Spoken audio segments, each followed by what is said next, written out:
नमस्कार। ब्रेक के बाद खबरों में एक बार फिर से आपका स्वागत है। मैं हूं हिंद। और खबरों की शुरुआत करते हैं राजधानी रांची से। जम्मू कश्मीर में मंगलवार को सुरक्षा बलों और आतंकवादियों के बीच हुई मुठभेड़ में सुरक्षा बलों के 4 जवान शहीद हो गए और एक पुलिसकर्मी की भी मौत हो गई। इस घटना में असम के मुख्यमंत्री ने दुख जताया है। कहा है कि केंद्र सरकार जल्द ही इसका जवाब देगी। इस विषय पर असम के मुख्यमंत्री हेमंत बिस्व शर्मा ने कहा कि जो भी टेररिज्म पाकिस्तान स्पॉन्सर रहेंगे उसका जवाब हमारी सरकार जरूर देगी। हमारी सरकार टेररिज्म को लेकर पूरी तरीके से सख्त है और इसका जवाब जल्द ही दिया जाएगा। जो भी पाकिस्तान स्पॉन्सर टेररिज्म होगा, हमारा सरकार इसको जवाब देगा। जम्मू कश्मीर में शांति आए है और शांति को बहाल रखना हमारा कर्तव्य बनता है। हम हर तरफ का जो भी पाकिस्तान से साजिश होगा, हम लोग उसका जवाब दूंगा। वहीं इस मामले पर भाजपा के पूर्व प्रदेश अध्यक्ष दीपक प्रकाश ने कहा कि घाटी में अमन और चैन लाने की लगातार कोशिश चल रही है। उन्होंने शहीद हुए जवानों को नमन करते हुए कहा कि इस आतंकी हमले का मुंहतोड़ जवाब केंद्र सरकार देगी। घाटी में अमन और चैन, लगातार धारा 370 खत्म होने के बाद वहां की स्थिति में सुधार हुआ। पर्यटक जाने लगे, जा रहे हैं। ये पाकिस्तान को पसंद नहीं आ रहा है। लोकसभा के चुनाव में जिस प्रकार से वहां के नागरिकों ने बढ़ चढ़ करके हिस्सा लिया, रिकॉर्ड मतदान किया, ये पाकिस्तान को पसंद नहीं आ रहा। तो दूसरी तरफ विधानसभा के चुनाव होने और विधानसभा के चुनाव न हो, इसके लिए एक षड्यंत्र साजिश सीमा पार से की जा रही है। और इसलिए उनको डर है कि नरेंद्र मोदी जी तीसरे बार प्रधानमंत्री बने हैं तो आज़ाद कश्मीर, जो पाकिस्तान ऑक्युपाई कश्मीर है, वो भारत का अंगना बन जाए। इसके लिए वो डरे और सहमे हुए, इसलिए इस प्रकार के कायराना हमले कर रहे हैं। इधर भारतीय जनता युवा मोर्चा ने पीजीटी में हुए धांधली की उच्च स्तरीय जांच कराने की मांग की है। इसे लेकर मंगलवार को भाजयुमो के एक प्रतिनिधि मंडल ने राज्यपाल को ज्ञापन सौंपा। इसका नेतृत्व भाजयुमो के प्रदेश अध्यक्ष शशांक राज कर रहे थे। भाजयुमो की 5 सदस्यीय टीम राजभवन पहुंची और ज्ञापन के माध्यम से पीजीटी में हुई धांधली की जांच कराने की मांग राज्यपाल से की। शशांक राज ने कहा कि सरकार ने परीक्षा वैसी कंपनी से कंडक्ट कराई जो ब्लैक लिस्टेड थी। अभ्यर्थियों का आरोप है कि उनके साथ नाइंसाफी हुई है। उन परीक्षार्थियों के समर्थन में राजभवन जाकर राज्यपाल को ज्ञापन सौंपा गया है। राज्यपाल ने यह आश्वासन दिया है कि भविष्य में एक ऐसा रूल कंडक्ट होगा जिसमें कि इस तरह की गड़बड़ियां सामने नहीं आएंगी। राजभवन की नजर उस पर रहेगी। इस परीक्षा को लेकर भी निष्पक्ष जांच हो, इसका भी आश्वासन राज्यपाल की तरफ से मिला है। ये झारखंड सरकार का पूरी तरह से करप्शन का टैक्स कलेक्शन सेंटर बन चुका है। और पूर्व में भी जिस प्रकार से पेपर लीक की जब घटना होती है तो जिस एजेंसी ने पेपर लीक की घटना किया है उसी एजेंसी से पीजीटी का रिजल्ट निकलवाया जाता है। और लाखों बच्चे इस आशा में हैं कि उनको इस राज्य में न्याय मिलेगा। परंतु जिस प्रकार से जेएमएम कांग्रेस की सरकार ने पहले दिन से ये ठान लिया है कि यहाँ के युवाओं को न्याय नहीं देना है, यहाँ के युवा सड़क पर ही रहें, इसलिए उनका रवैया इस प्रकार से है। पीजीटी की परीक्षा में जो धांधली हुई है, जिस प्रकार से एक ही सेंटर से कई बच्चे पास हो गए हैं, कई सारा मेरिट लिस्ट इन लोगों ने जारी नहीं किया है और ज्वाइनिंग लेटर ये लोग ज़बरदस्ती आपाधापी में है। जेएमएम कांग्रेस के लोग, ये लोग को लग रहा है कि चुनाव नज़दीक है, युवाओं को इस प्रकार से ये लोग ठग लेंगे। लेकिन युवा मोर्चा ने आज राज्यपाल महोदय को हम लोगों ने ज्ञापन दिया है और पूरा पीजीटी का जो जाँच है, जो दूध का दूध पानी का पानी कैसे हो, जो लोग इसमें शामिल हैं, जो भी दलाल इसमें शामिल हैं, सरकार के लोग, और जो एजेंसीज ब्लैक लिस्टेड एजेंसीज है, जिस प्रकार से युवाओं के भविष्य को जो लोग बेचने का काम कर रहे हैं, इसका न्याय कैसे हो, इसको लेकर आज हम लोगों ने महामहिम राज्यपाल महोदय को ज्ञापन दिया है। और हमने आग्रह किया है कि इसकी सीबीआई जांच होनी चाहिए और जो भी दोषी हैं उन पर कड़ी कार्रवाई होनी चाहिए कि वापस में भविष्य में कोई इस प्रकार से युवाओं के भविष्य को बेचने का कोई काम न कर सके। झारखंड प्रदेश युवा कांग्रेस ने ट्रैफिक डीएसपी को मांग पत्र सौंपकर शहर के लोगों को ट्रैफिक जाम की समस्या से मुक्ति दिलाने की मांग की है। बता दें कि शहर के कई एक इलाकों में रोजाना जाम लगने से लोगों को काफी परेशानी होती है। घंटों घंटों तक लोग लंबी लंबी कतारों में खड़े रहते हैं। शहर में ट्रैफिक जाम की समस्या पिछले कुछ दिनों में काफी बढ़ गई है। खासकर कांसीडी क्षेत्र में ये समस्या सबसे ज्यादा है। बच्चों के स्कूल छुट्टी के वक्त भीषण सड़क जाम की स्थिति यहां उत्पन्न होती है। ऐसे में इस जाम को नियंत्रित करने को लेकर युवा कांग्रेस ने मांग पत्र ट्रैफिक डीएसपी को सौंपा है। युवा कांग्रेस के प्रदेश उपाध्यक्ष सत्यम सिंह ने बताया कि इस इलाके में लाखों लोगों की आवाजाही रोजाना होती है। ऐसे में अत्यंत जाम का सामना लोगों को करना पड़ता है। खासकर कांसीडी इलाके में ये समस्या काफी विकट हो गई है।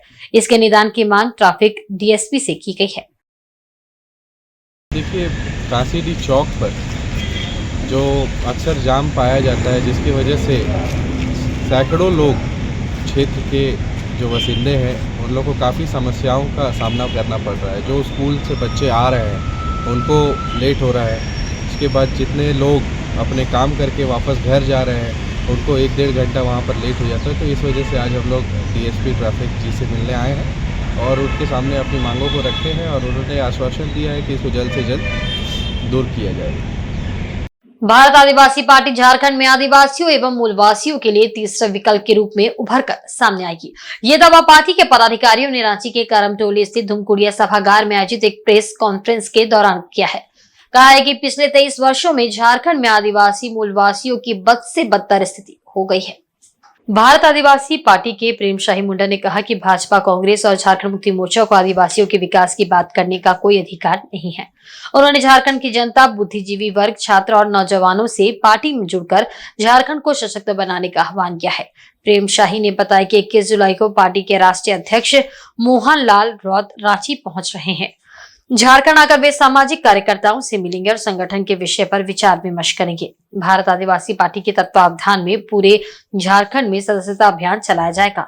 सिल्ली विधानसभा में पार्टी का कार्यकर्ता सम्मेलन 20 अगस्त को आयोजित होगा। वहीं 30 अगस्त को तमाड़ विधानसभा के दिवड़ी मैदान में, खिजरी में 1 सितंबर को और मांडर विधानसभा में 9 अगस्त को आयोजित किया जाएगा। इसके साथ ही हटिया, रामगढ़, मांडू, ईचागढ़, कांके समेत अन्य विधानसभा क्षेत्र में सितंबर महीने तक सम्मेलन आयोजित होगा। संगठन को मजबूत करने के लिए 21 जुलाई 2024 को जो हमारे भारत आदिवासी पार्टी के राष्ट्रीय अध्यक्ष मोहन लाल रौत और उनके साथी झारखंड आ रहे हैं और झारखंड आने के बाद यहाँ पे संगठन को मजबूत करने का काम करेंगे और प्रभारी बनाने का काम करेंगे और पदाधिकारी का नियुक्त करेंगे। और हमें लगता है कि भारत आदिवासी पार्टी आने से झारखंड के आदिवासी मूलवासियों का जो छूटे हुए मुद्दे थे, 23 वर्ष से आज तक जो भी सरकारें आई, कोई भी मुद्दे समाधान नहीं कर पाया। स्थानीय नियोजन नीति देख लीजिए, धर्म कोड का मसला अधर है, ट्राइबल सब प्लान का पैसा खर्चा नहीं हो रहा है, कारोबार के अधिकार हम आदिवासी मूलवासियों पर नहीं हो रहा है। यहाँ के बाल बच्चे, छात्र, नौजवान कोई चेन्नई, बेंगलोर जा रहा है काम करने के लिए और यहाँ के जो मुख्यमंत्री हैं अपने आप क्रांतिकारी समझ रहे हैं। हम कहना चाहते हैं कि इंडिया गठबंधन और एनडीए गठबंधन दोनों को आदिवासी मुद्दे पर बात करना उनका अधिकार नहीं। कितना समय देंगे? 2 महीना समय है। पेशा कानून का नियमावली लागू नहीं हुआ है। तो इसी विषय को लेकर के हम लोग राज्यव्यापी आंदोलन की घोषणा करते हैं और 9 अगस्त से जो मांडर विधानसभा है वहाँ भाई जगरे उरांव के नेतृत्व में विधानसभा स्तरीय सम्मेलन होगा।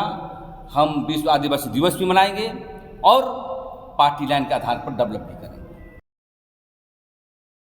वहीं सरायकेला कस्बा जिला के ईचागढ़ थाना अंतर्गत बामंडी पुल के पास से पुलिस ने गुप्त सूचना के आधार पर बाइक पर ले जा रहे 50 किलो डोडा को जब्त किया है।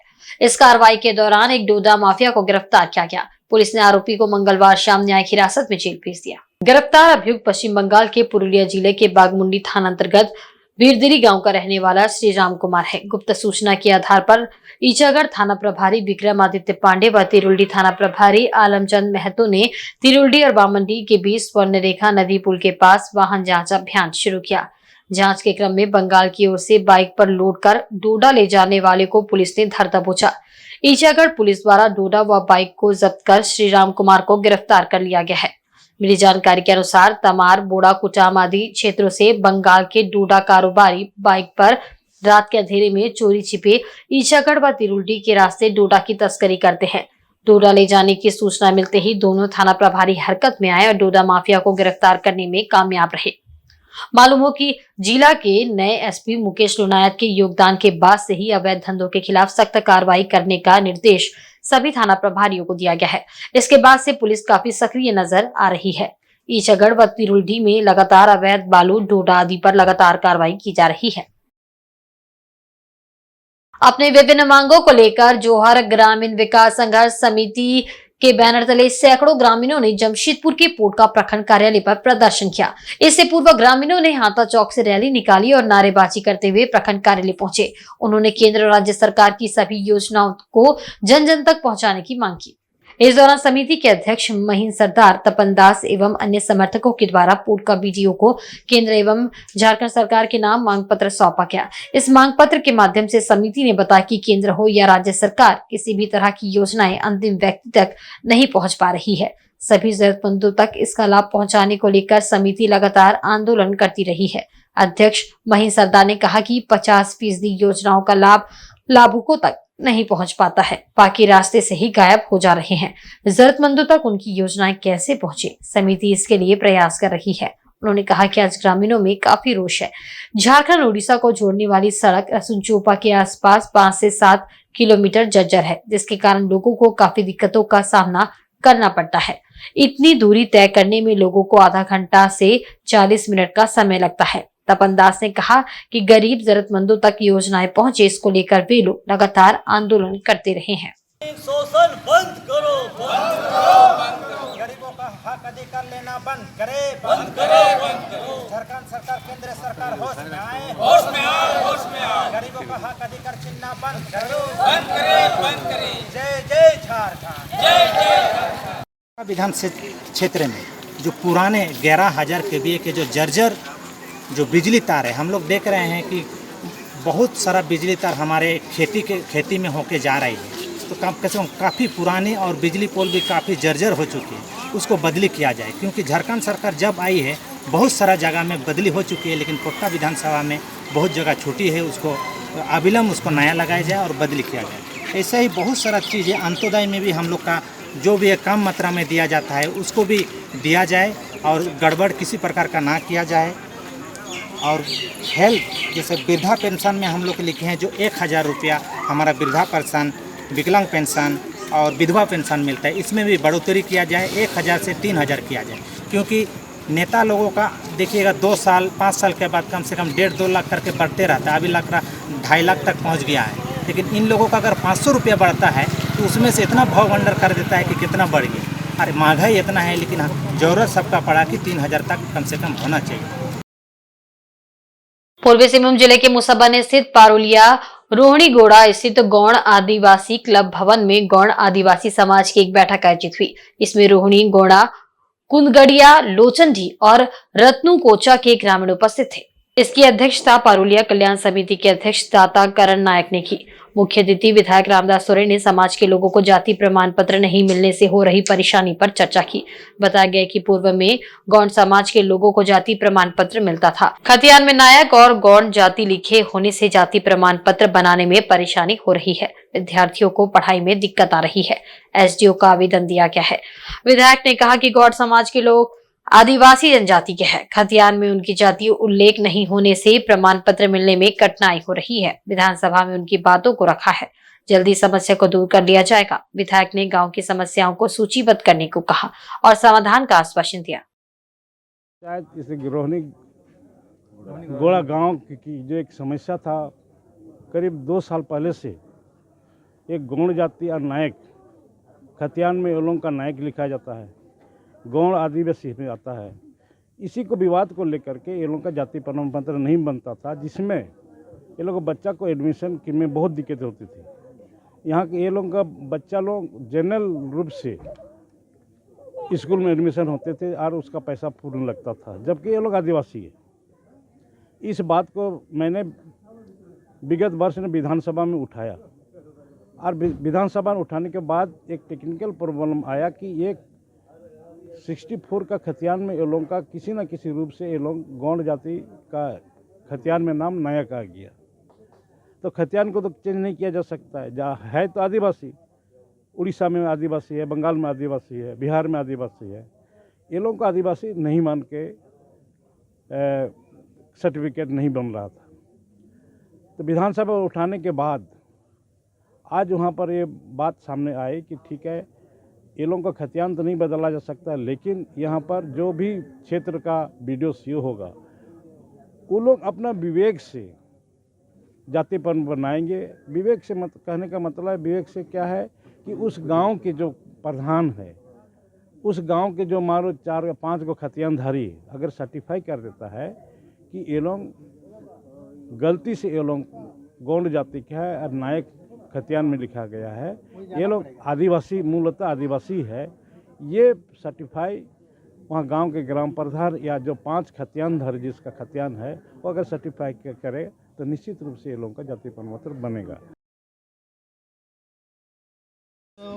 64 के पहले के खतियानधारी हैं, किंतु खतियान में जो लिपिबद्ध हो गया है हमारा कास्ट वो गलत लिपिबद्ध हो गया है। गौंड के जगह पर हमारा टाइटल नायक को लिपिबद्ध कर दिया गया है, जो कि अभी हमें उसी का सजा भुगतना पड़ रहा है। नायक भारतवर्ष का सूची लिस्ट में नायक कोई जाति है नहीं। जो हम टाइटल लिखते हैं नायक, वो टाइटल को ही वहाँ पर जाति दर्ज कर दिया गया है।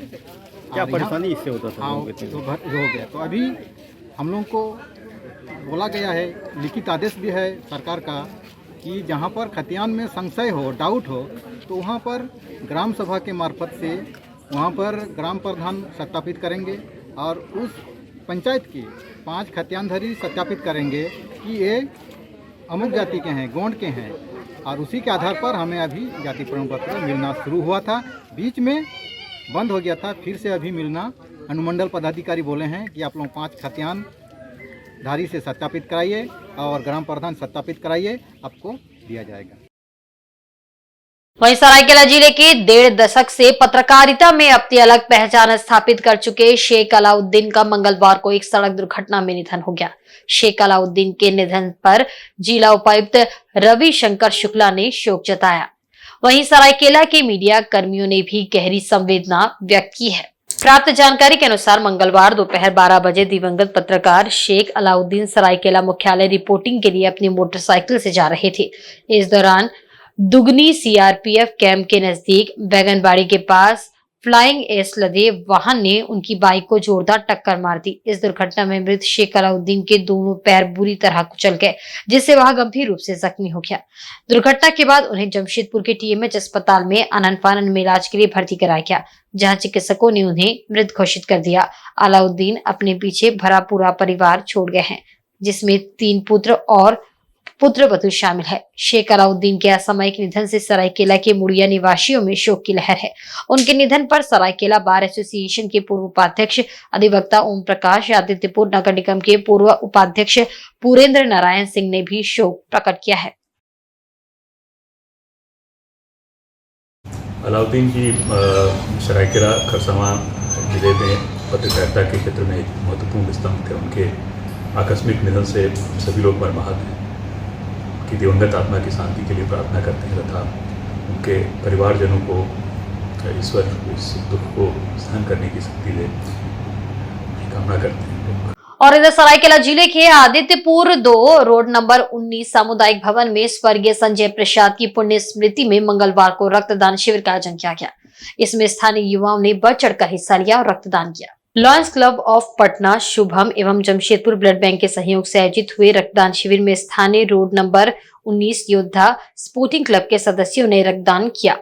स्वर्गीय संजय प्रसाद के भाई राकेश प्रसाद ने बताया कि दिवंगत बड़े भाई के पुण्य स्मृति में पहली बार रक्तदान शिविर आयोजित किया गया है, जो आगे निरंतर जारी रहेगा। उन्होंने बताया कि रक्तदान शिविर में संग्रहित रक्त को जरूरतमंदों तक पहुंचाने का प्रयास होगा। इस उपलक्ष्य पर रक्तदाताओं का हौसला बढ़ाने पहुंचे आदित्यपुर नगर परिषद के पूर्व उपाध्यक्ष ने कहा कि इस पुनीत कार्य के लिए योद्धा स्पोर्टिंग क्लब के सदस्य बधाई के पात्र है। रक्तदाताओं का हौसला बढ़ाने समाज सेवी RK सिन्हा, सूरज भतानी, मनोज यादव समेत अन्य अतिथि पहुंचे। शिविर को सफल बनाने में मुख्य रूप से राकेश प्रसाद, विनय समेत अन्य सदस्यों का योगदान रहा।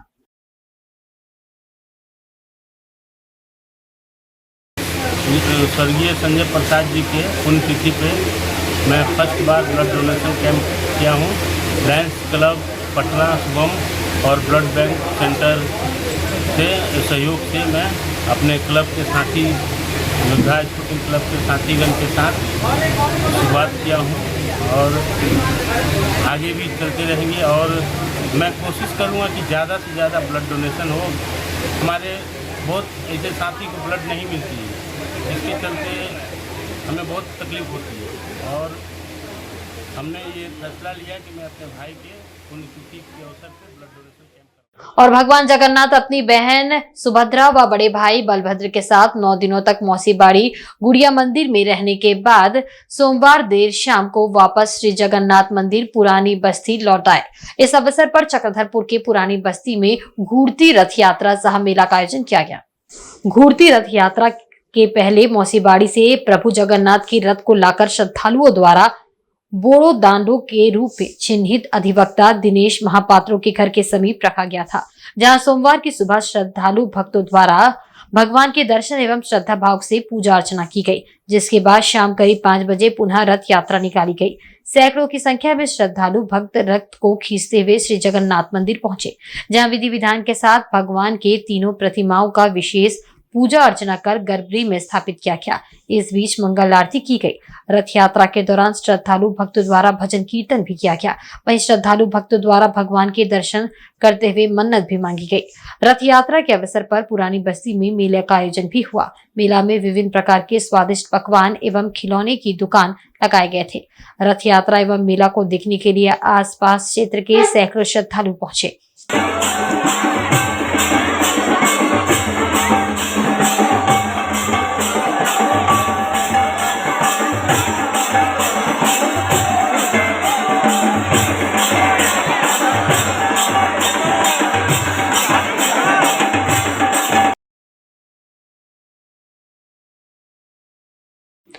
वहीं दूसरी ओर सोमवार शाम को रेल नगरी डोंगवापुशी में बड़े ही धूमधाम से बाहुड़ा रथ यात्रा निकाली गई। इसी के साथ ही 9 दिनों की रथ यात्रा उत्सव का समापन हो गया।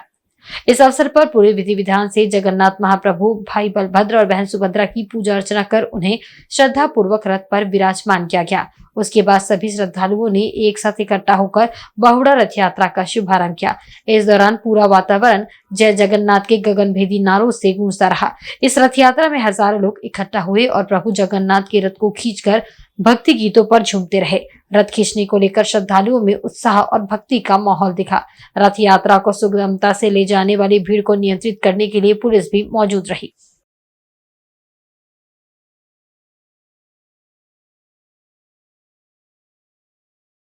और आज के बुलेटिन में बस इतना ही। कल फिर हाजिर होंगे कुछ नई खबरों के साथ। तब तक देखते रहिए इंसान झारखंड न्यूज। नमस्कार।